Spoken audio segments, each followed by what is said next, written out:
नए कल्प का प्रारंभ होने वाला था। सारे देवता ब्रह्मा जी के पास में जाके खड़े हो गए। सारे देवताओं ने ब्रह्मा जी के पास जाकर, सारे देवता देख रहे थे, ब्रह्मा जी जैसे ही बस नया कल्प प्रारंभ होने वाला था, और ब्रह्मा जी के लिए नियम है कि थोड़ी देर की निंद्रा, थोड़ी देर के लिए विश्राम आप कर सकते हो। और ब्रह्मा जी कुछ देर का विश्राम कर रहे थे। ब्रह्मा जी थोड़ी देर की निंद्रा ले रहे थे, और निंद्रा लेते ही ब्रह्मा जी बस उठे। उठते से ब्रह्मा जी के मुख में जमाई आ गई। जैसे ही जमाई आई तो ब्रह्मा जी के जमाई लेते से ही उसमें से एक विकराल सा, बड़ा बड़ा विचित्र सा एक मनुष्य बाहर निकला। बड़ा विकराल सा, बड़ा विचित्र सा, बड़ा विचित्र। एक मनुष्य बाहर निकला, प्रकट हुआ। ब्रह्मा जी ने देखा कि बड़ा सारा उसका स्वरूप है, बहुत बड़ा उसका स्वरूप है, और सुंदर भी बहुत है। शरीर पर इतना तेज है कि एकदम उसका शरीर लाल हो रहा है। बड़ी बड़ी भुजाएं उसकी, बड़ा बड़ा शरीर उसका, बड़ा वीर सा नजर आ रहा है, बड़ा प्रबलता सा नजर आ रहा है। ब्रह्मा जी ने पूछ लिया, तुम कौन हो? उसने कहा, मुझे नहीं मालूम मैं कौन हूं। क्या नाम है तुम्हारा? मुझे नहीं मालूम मेरा नाम क्या है। कहां से आए हो? पता नहीं, परंतु इतना जानता हूं कि मैं आपके शरीर से प्रकट हुआ। मैं इतना जानता हूं कि आपके शरीर से हुआ हूं। आपने जब निंद्रा त्यागी, निंद्रा त्यागने के बाद आपने जो बकासी ली, आपने जमाई ली, और उस जमाई से मैं प्रकट हुआ। यह कथा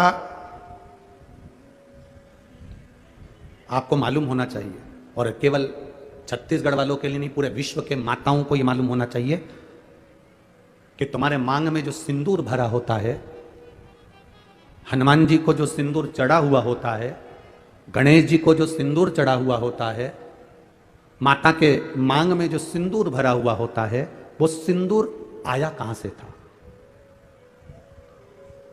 ये पूरे विश्व की माताओं को, ये पूरे भारत देश की नहीं, संपूर्ण विश्व की माताओं को यह मालूम होना चाहिए कि गणेश जी पे चढ़ा हुआ सिंदूर कहां से आया, सिंदूर का जन्म कहां से हुआ।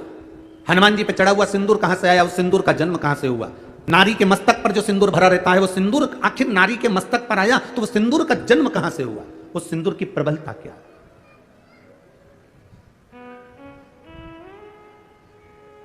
उसको ज्ञात होना चाहिए। ब्रह्मा जी ने देखा, बड़ा वीर है, चेहरा लाल, शरीर लाल, पूरा शरीर बड़ा वीरता का दिख रहा है, और बड़ा प्रबल शरीर है, भुजाएं विशाल, शरीर विशाल। ब्रह्मा जी ने उसका नाम सिंदूर रख दिया। क्या नाम रखा? जम के बोलो जरा। सिंदूर। ब्रह्मा जी ने उसका नाम सिंदूर रख दिया। अब सिंदूर रखा तो उसने, ब्रह्मा जी ने प्रसन्न होकर उसको वर देना प्रारंभ कर दिया कि सिंदूर, तुम दिखने में भी सुंदर हो, वीर भी हो, प्रबल भी हो, तो हम तुम्हें वर देते हैं कि तुम जगत में वीरता के रूप में रहोगे, प्रबल रहोगे, तुम्हारी भुजाओं का बल प्रबल रहेगा, तुम्हारे भीतर एक तेज हमेशा भरा रहेगा, तुम्हारे तेज को देखकर स्वयं यम के दूत भी डरेंगे।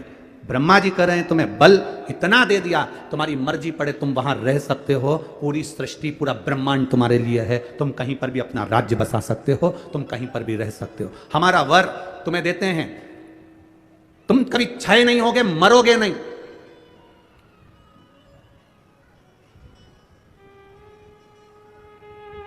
पीछे शंकर भगवान खड़े थे, भगवान देवादिदेव महादेव ने कहा, कहां का वर दे रहे हो कि मरेगा नहीं? रुको, अगर इसको ये मनाना मचाना प्रारंभ कर देगा, नहीं मचाएगा प्रभु। ब्रह्मा जी ने माना नहीं, शिव जी का कहना,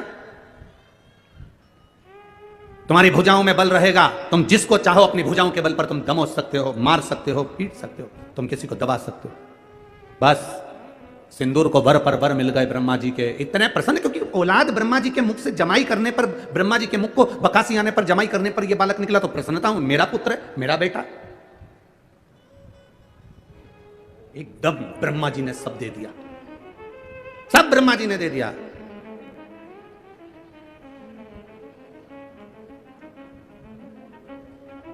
अब ब्रह्मा जी ने सब कुछ दे दिया, ब्रह्मा जी ने सब प्रदान कर दिया।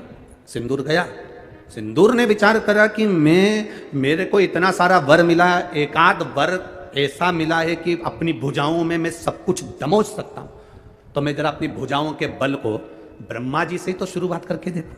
जिस ब्रह्मा जी ने वर दिया था, जिस ब्रह्मा जी ने आशीर्वाद दिया था, जिस ब्रह्मा जी ने वर प्रदान कर दिया था, जिस ब्रह्मा जी ने अपना सब कुछ सिंदूर को दे दिया था, वो सिंदूर, वो उस बल को, उस बल को ब्रह्मा जी के सामने पहुंचकर, ब्रह्मा जी के सम्मुख में पहुंचकर वापिस आया ब्रह्मा के पास में। ब्रह्मा जी ने ध्यान लगाकर देखा कि आखिर बात क्या है। ब्रह्मा जी ने देखा ये तो मुझे ही दबाने के लिए आया है। फिर भी ब्रह्मा जी ने सामने आए सिंदूर से पूछा, बेटा सिंदूर क्या बात है? सिंदूर बोले, पिताजी बस मेरे मन में एक बात है, आपने जो वर दिया है ना उसको मैं एक बार प्रैक्टिकल करके देखना चाहता हूं। मेरे भुजाओं में बल है कि नहीं, तो मैं आपको दबा कर देखना चाहता हूं। इतने में ब्रह्मा जी ने सिंदूर को समझाया, सिंदूर समझ नहीं पाया, नहीं समझे। ब्रह्मा जी भाग कर भगवान विष्णु जी के पास पहुंच गए। मुझे बचाने का प्रयास करिए प्रभु, मुझे बचाने का प्रयास, आप मुझे बचाइए प्रभु, मुझे बचाइए। भगवान नारायण ने देखा क्या बात है, सिंदूर आ रहा है, वो मुझे दबाना चाहता है, वर दिया है मैंने। भगवान नारायण ने देखा कि सिंदूर दौड़ता दौड़ता वहां आ गया।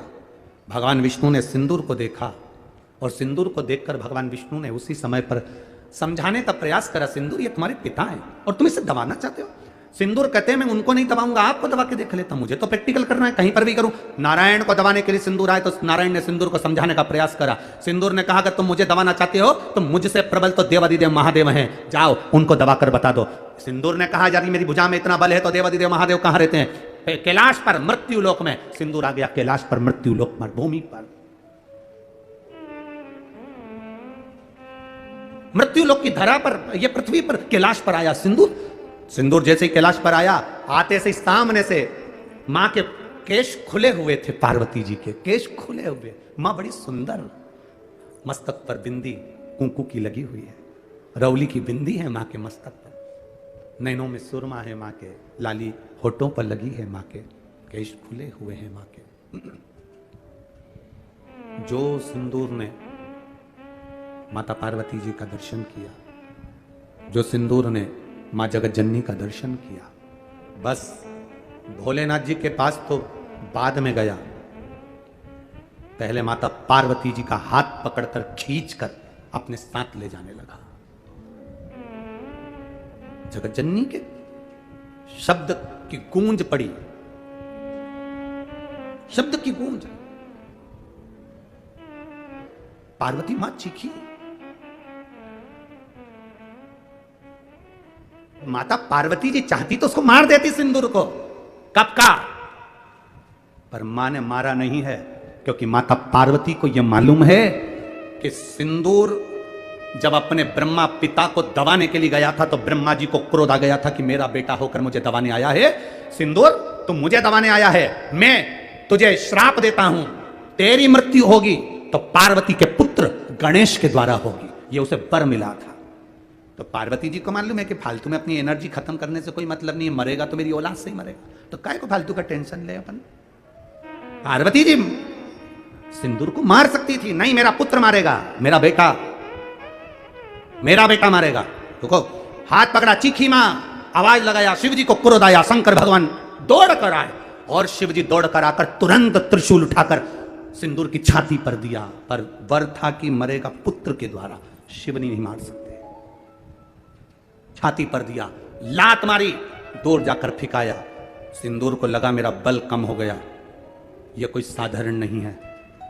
ब्रह्मा जी ने और भगवान विष्णु ने कहा था वो देवादिदेव महादेव हैं, उसके सामने लोगों का बल कम हो गया। बस सिंदूर ने सोचा युद्ध करने से कोई मतलब नहीं है, पार्वती जी का हाथ छोड़ा, सिंदूर चला गया।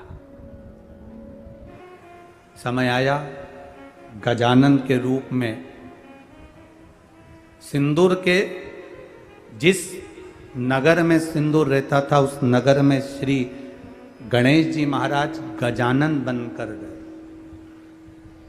गजानन बड़ा सा एक स्वरूप, तोंद बड़ी, स्वरूप बड़ा, शरीर में खूब सारा बल लेकर सिंदूर के पास गए और जाकर आवाज लगाई कि मुझे भूख लगी है।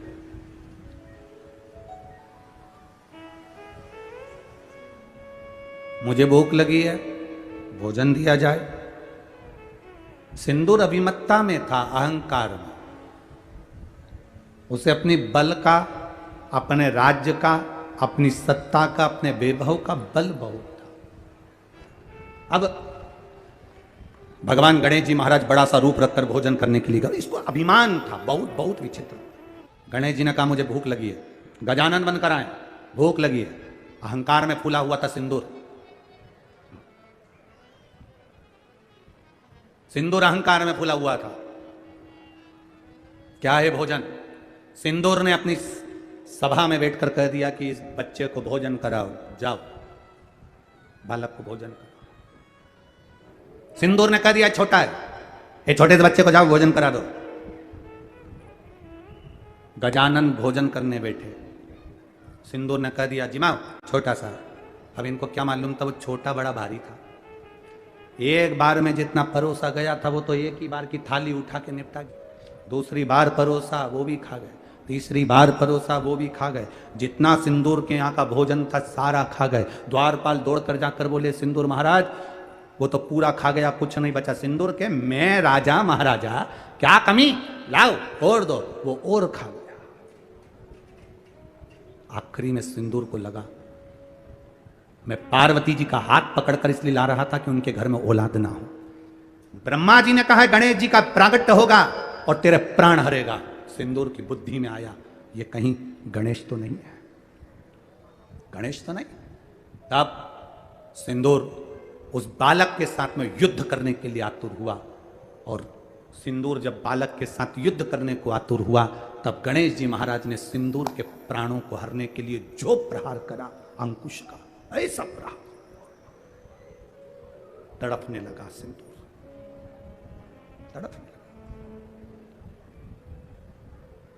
प्राणों को हरा, रक्त की धार निकली। जो रक्त की धार निकली तो सिंदूर मरते मरते हाथ जोड़कर कहता है मुझे क्षमा करो, मैं ब्रह्मा के मुख से जमाही द्वारा निकला हूं, मेरा नाम सिंदूर है। यम भी मुझसे दूर रहते हैं, आप कृपा करो, दया करो। मेरे शरीर से निकले हुए इस रक्त को, मेरे शरीर से निकले हुए इस भाग को आप अपने तन पर धारण करो गजानन, और वर दीजिए ये सिंदूर जिस जिस स्थान पर होगा वहां यम के दूत भी निगाह न कर सके, ऐसा वर दे दीजिए। ये वर दे, ये अखंडता दे, अखंडता।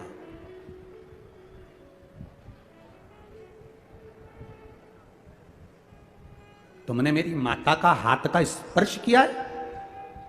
सिंदूर कहते हैं मेरी मृत्यु आपके द्वारा लिखी थी, इसलिए मैं पार्वती माता को लेकर जा रहा था। पर आज मैं सिंदूर गजानन आपके चरणों को मस्तक रखकर ये मांगना चाहता हूं कि जिस नारी के मांग में मस्तक पर ये सिंदूर रहेगा उस नारी का सौभाग्य अखंड रहेगा। ये वर दे दे, अखंडता वर दिया। गजानन आपके तन पर ये मेरा सिंदूर, ये मैं आपके तन पर सदा रहूं, ऐसा आशीर्वाद दीजिए। भगवान देवाधिदेव महादेव ब्रह्मा विष्णु सब एकाग्रित हो गए और एकाग्रित होकर सिंदूर को वर के रूप में दिया कि गजानन ही नहीं जिस भी देवता के संग में सिंदूर तेरा सानिध्य होगा और ये सिंदूर तेरी भी अखंडता रहेगी और यम के दूत उस जगह से दूर रहेंगे। गणेश जी महाराज सिंदूर अपने तन पर धारण कर लिए, वही सिंदूर श्री हनुमंत लाल जी ने भी त्रेता में धारण किया, वही सिंदूर श्री भैरव बाबा ने अपने तन पर धारण करा, क्योंकि विनायक श्री गणेश जी महाराज ने सिंदूर की महत्वता का व्याख्यान वर्णन किया, वर्णन किया।